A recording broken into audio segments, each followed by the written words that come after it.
So I'm Ken Reed, this is Jennifer Buston. We thought we could do a little video on self-defense for those our friends that aren't studying martial arts and don't have the time or the inclination but want some self-defense skills. And what I thought we could do today is talk about what I call the natural weapons of the body. So in a traditional practice we learn a lot of different kinds of weapons that take time to develop. So like the nukite, the fingertip strikes, thumb knuckle, toe fists, etc., etc. And these are awesome and it's fun and they're very practical, but it takes time to develop them. But all of us, as our birthright, have a set of what I call natural weapons of the body that work really well for everybody if you just know that you have them. And interestingly, they tend to work best with a smaller person defending against a larger person. So that's why I'm asking Jennifer to demonstrate. So we can just work through the body and just look at some of these parts. So the first thing is the hand. Now, as I said, fingertip strikes, that takes time. Thumb knuckle strike, that takes time. Even a fist, I consider that to be a developmental weapon. Some people who have big, thick wrists and are just naturally strong can manage it, but most people, their wrists are not stable in that position. And there's a requirement to hit correctly and to hit the right part of your opponent's body. This is a really common injury. People break these knuckles in bar fights because only these two knuckles can withstand that kind of pressure. So even that's a developmental weapon. So moving on from the fingers and the knuckles, the palm heel. So this requires no development.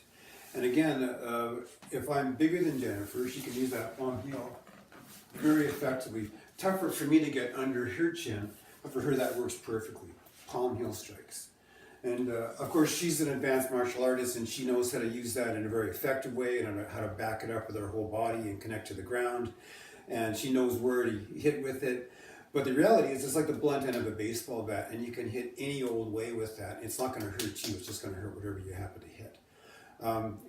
Still looking at the wrist, if the wrist is bent the other way, Jen's got this kind of attack available right to the side of the jaw. I'm going to be all beat up by the end of this workshop. And so that's really strong in a particular direction, you know. So I'm kind of off center here. She has that kind of ability. And she's picked a really good target. The corner of the jaw could be the neck.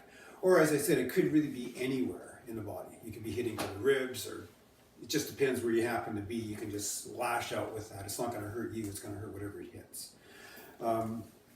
Moving down the arm, the elbow is actually a target in advanced martial arts if the elbow is straight. So you see these kinds of attacks to elbows. But when it's bent, it's one of the most dangerous weapons in the body. Typically not allowed on any kinds of competitive tournaments and those kinds of things. And professionals like security guards and police officers typically can't use these kinds of techniques because they're just too damaging. And it's very flexible. So Jen can show you some of the ways she can use that elbow. She slashes, stabs, down. You can come up underneath. Right, she's got extra weapons in there.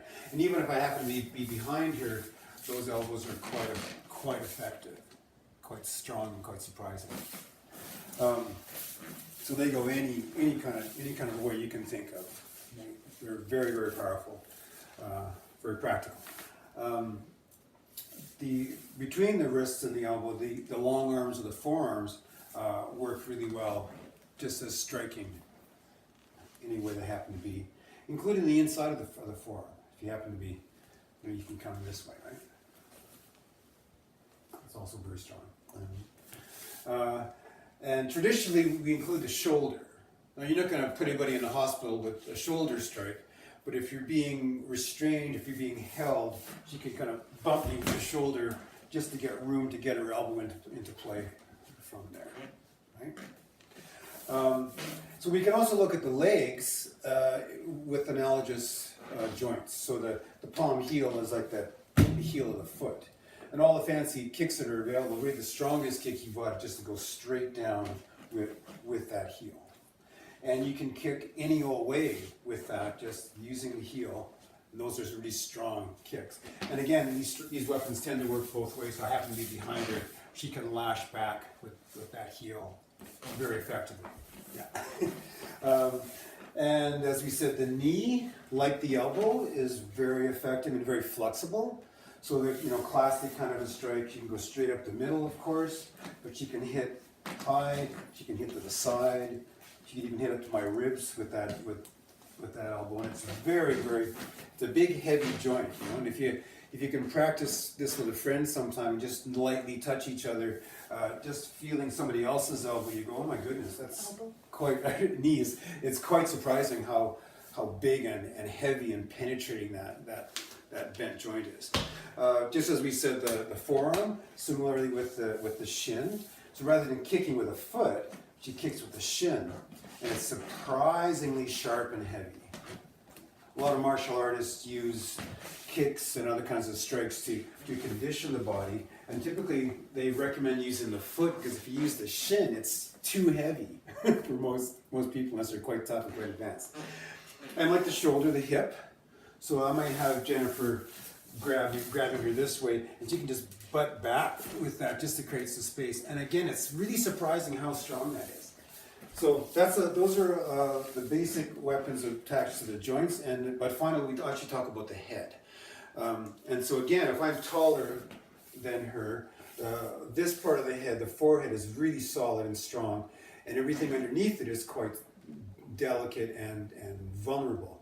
So if I'm here, her forehead naturally goes very strongly to where I'm weakest. So that's a really strong, powerful hit. And again, not allowed on sporting events as a rule. And also from behind, back of the skull is very hard. It doesn't really matter where it hits. It's gonna get my attention.